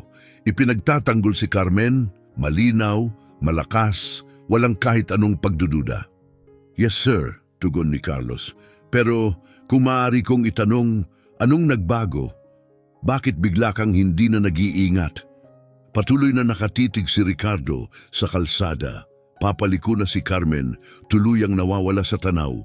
Napagtanto ko lang, bulong niya, na nawala sa akin ang tanging taong tunay na mahalaga. At napagtanto ko rin na isa akong ganap na tanga. Tahimik na tumango si Carlos at umalis. Muling bumalot ang katahimikan sa kusina. Ngunit hindi na ito ang katahimikang dala ng kapayapaan, kundi ang katahimikan matapos ang bagyo, kapag naunawaan mong hindi bahay ang nasira, kundi ikaw mismo ang nagpaulan ng hangin. Mas malamig kaysa dati ang penthouse. Wala nang amoy ng bagong lutong kape. Wala nang humming mula sa kusina. Wala na si Carmen. At sa kawalan na iyon, sa kalang lubos na naunawaan ni Ricardo, lahat ng kapangyarihan, kayamanan at seguridad na naipon niya ay walang halaga kumpara sa tiwala ng iisang babaeng hindi kailanman humingi ng kahit ano sa kanya, maliban sa paniniwala. Nagbago si Ricardo, naging taong puno ng misyon, gaya ng minsang nakita ni Carlos noon. Walang tulog, magulo ang itsura at desperado. Kalat ang opisina, mga papel na nagliparan sa mesa, maraming tasa ng kape na hindi naubos at mga notang isinulat kung saan-saan, resibo, napkin, kahit sa gilid ng pahayagan. Pumasok si Carlos, maingat. "Sir?" "Carlos," sabi ni Ricardo, "hindi man lang tumingin. Kailangan ko ng tulong mo." "Siyempre," sagot ni Carlos, "pero kung sasabihin ko lang, para ka ng conspiracy theorist." Nakita ni Ricardo ang refleksyon niya sa bintana. Gusot ang buhok, may balbas, at may mancha ng kape sa damit. Hindi siya nagkamali si Carlos. "Kailangan kong imbestigahan sina Isabela at Maria," utos ni Ricardo. Tahimik lang. Tumaas ang kilay ni Carlos. "Imbestigahan paano eksakto?" "Parang mga spy."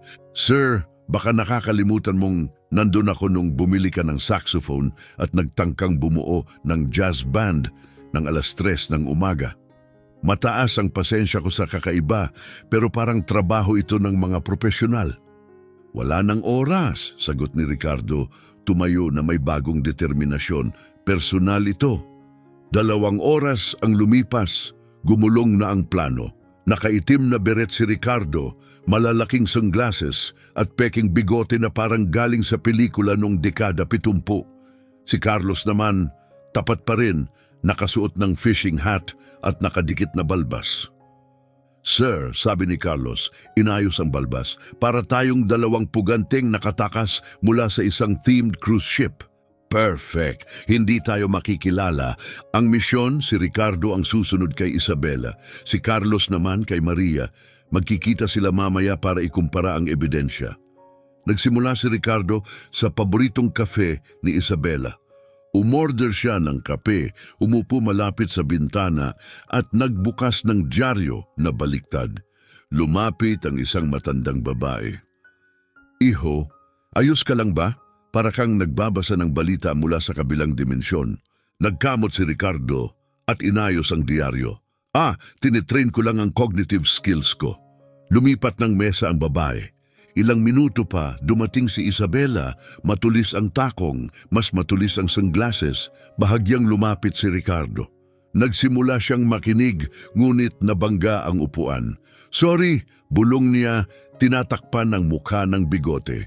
Napatingin si Isabela pero hindi siya nakilala at narinig niya ang lahat. Oo, gumagana ng maayos ang artikulo. Bagsak na ang reputasyon niya. At hindi pa rin dinepensa ni Ricardo si Carmen sa publiko. Perfect. Nagingit-ngit ang panga ni Ricardo.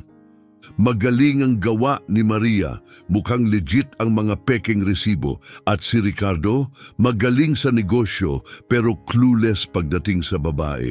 Hindi na siya nakapigil. Tumayo siya bigla, nahulog ang bigote at lumapag sa tasa ng kape ng ibang customer. "Bigote ko!" Napasigaw siya. Nagtinginan ng lahat, napatitig si Isabela. "Ricardo?" "Hindi."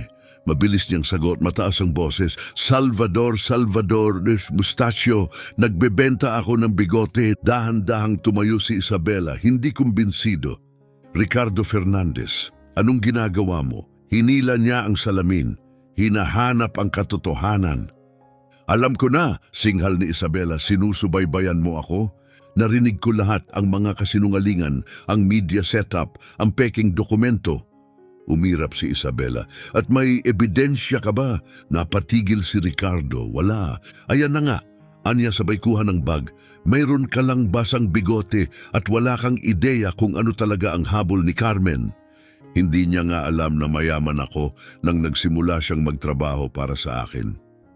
Oh please, syempre alam niya, sino ba namang tatanggap ng trabaho sa penthouse nang walang alam sa may-ari? Hindi yun ang mahalaga, hindi niya kailanman ginamit laban sa akin. Hindi pa, bigyan mo lang ng oras. Darating siya na may emotional damage lawsuit o kung anuman. Hindi mo kilala si Carmen. Kilala ko ang mga babaeng gaya niya. Ikaw, isa ka lang lonely at naive. Lumapit siya, malamig ang ngiti. Kapag tapos na ang face na to, tawagan mo ako, hinihintay kita. Lumabas siya, iniwan si Ricardo sa gitna ng mga titig at isang bigote na palutang-lutang sa lati. Samantala, nakadisguise bilang flower delivery man si Carlos, nakapasok sa opisina ni Maria. Delivery para kay Maria Cruz, sabi niya sa receptionist. Nasa meeting siya, sagot nito. Iwan mo na lang. Kailangan ng pirma, rare flowers ito, napabuntong hininga ang receptionist. Room 1205, pero bilisan mo. Dumiretso si Carlos, bahagyang bukas ang pinto, sapat para marinig. Oo ma, sabi ni Maria habang nagtatype. Alam kong mabigat pakinggan, pero kailangang maintindihan ni Ricardo na may consequences ang mga aksyon niya. Tumigil siya saglit. Hindi, wala akong guilt. Ginagamit lang siya ng babaeng yon. Ang ginawa lang natin, pinaaga ang dapat na mangyari. Lumapit si Carlos para makinig pa, pero nabangga ang isang halaman sa pasilyo. Kumaluskos ang mga dahon. Napatingin si Maria sa pinto. Biglang pumasok si Carlos, hawak ang bouquet na parang sandata. Delivery!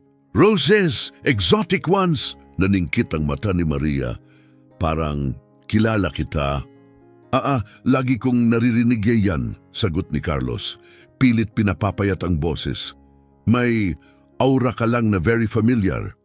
Lumapit si Maria, nakasuspetsat. Teka lang, pero hindi lang ako nandito para linisin ang pangalan ng isang tao. Patuloy ni Ricardo. Unti-unting tumitibay ang tinig habang sinusuyod ng tingin ang mga mukha sa kanyang harapan. Nandito ako dahil nagkamali ako. Malaking pagkakamali. Isang pagkakamali na nagkawala sa akin ng tiwala ng taong higit kong pinahahalagahan kaysa sa inaakala ko. Tumahimik ang lahat, kahit ang mga bata tila ramdam ang bigat ng kanyang tinig, sandaling tumigil sa paglalaro. Hindi lang tinulungan ni Carmen Cruz ang mga batang ito. Binago niya sila, ininspirasyon niya sila, ibinigay niya ang kanyang oras, kanyang tawa at kanyang puso. At habang ginagawa niya iyon, ako na nagkukunwaring may malasakit, nag-alinlangan sa oras na pinakakailangan niya ako. Nagtagpo ang mga mata ni Ricardo at ni Carmen sa kabila ng hardin. Nakatayo siya, tila natigilan, hindi mabasa ang ekspresyon. Nagduda ako sa kanya, amin ni Ricardo, bahagyang nabibiyak ang tinig. At ang sandaling iyon ng pag-aalinlangan, kahit saglit lang, ay sapat para questionin ng iba ang kanyang pagkatao. Pagsisihan ko iyon ng matagal, may nagtangkang magtanong, ngunit tinaas ni Ricardo ang kamay. Sasagutin ko ang lahat ng tanong ninyo. Pero una, kailangan kong kausapin ang isang tao. Lumapit siya kay Carmen. Carmen, malambot ngunit malinaw ang kanyang boses. Hindi ko alam kung nandito ka ngayon dahil sa tsamba o dahil lang hinila ka ni Jennifer para tumulong sa snack time. Pero narito ako hindi lang bilang lalaking nagkamali, kundi bilang lalaking natutong walang halaga ang pera, kapangyarihan at itsura kung hindi mo kayang ipagmalaki kung sino ang nasa tabi mo. Nagbulungan ang mga tao, ramdam nilang may higit pa sa simpleng paghingi ng tawad ang mangyayari. Ikaw ang tumayo para sa katotohanan nang wala ni isa man ang nasa tabi mo. Lumaban ka para sa tama. At nang hindi ako tumayo kasama mo, tumayo kang mag-isa, may biyaya at lakas na higit sa nararapat ko. Bumaba siya mula sa entablado, tinahak ang pagitan ng mga reporter at bisita hanggang huminto siya ilang talampakan sa harap ni Carmen. Hindi ako humihingi ng kapatawaran. Hindi ko inaasahan na bumalik sa dati ang lahat. Pero kailangan mong malaman na alam na ng mundo ang katotohanan ngayon at ganoon din ako. Hindi mo kailangang ipagtanggol ko ang pangalan mo. Pero dapat ginawa ko pa rin. Nakatitig lang si Carmen, tahimik. Unti-unti, lumapit siya. Dumating ako para tumulong sa finger painting. Mahina niyang sabi. Hindi ko inaasahan na makikita kita rito nagsasalita sa gitna ng playground. Tumawa ang ilan, ngunit hindi ngumiti si Ricardo. Hawak pa rin niya ang hininga. At sa totoo lang, dagdag niya, dumating ako na dala lang ang pagkadismaya. Pero narinig kong inamin mong nagkamali ka at ginawa mo ito sa harap ng lahat. May ibig sabihin yon. Maingat na lumapit si Ricardo. Ibig bang sabihin may pagkakataon? Tinitigan siya ni Carmen. Nasaktan mo ako, Ricardo. Malalim ang hiwa ng pag-aalinlangan mo. Alam ko, bulong niya. At gagawin ko ang lahat gaano man katagal para patunayan sa'yo na hindi na mauulit. Napatingin siya sa lupa, bago muling tumingala, pinipigilan ang luha. Dapat handa ka sa maraming mapait na kape at higit pang katahimikan kasi tatagal ang proseso. May oras ako, agad niyang tugon. Sandaling katahimikan at dahan-dahan inabot ni Carmen ang kanyang kamay. Tahimik ang sandali, ngunit mas malakas kaysa sa anumang salita. Nagpalakpakan ang lahat, una si Jennifer, kasunod ang mga bata, pagkatapos ang mga reporter at donors. Hanggang sa buong courtyard ay pumapalakpak. Hindi lang para sa talumpati, kundi para sa katotohanang lumabas at sa tiwalang nagsisimula ng maghilom. Magkatabi silang naupo sa ilalim ng pinakamatandang puno ng playground.